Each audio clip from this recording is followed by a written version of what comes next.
Hey everybody, today is Wednesday, May 6th. For today, we are having you finish your study guide because we are going to do a Google Meet today at 1 o'clock.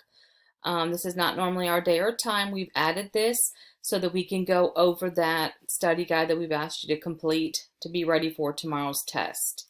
So 1 o'clock should not conflict with math at 2 p.m. or I forget what other subject is in the morning, but it should not conflict with either of those. So we hope that you'll join us at 1 o'clock so we can go over your study guide. If you weren't able to find an answer to something or you have any questions about the test, please join us today at 1 o'clock. So there's the link for that. PDF version of the story if you need to refer back to the story. The test is only over chapters 11 through 29, so it's the second half of the book. And I've added the study guide here again. This is the same one that was in the folder yesterday. I just added it here, so if you didn't download it yesterday, you'll have it today.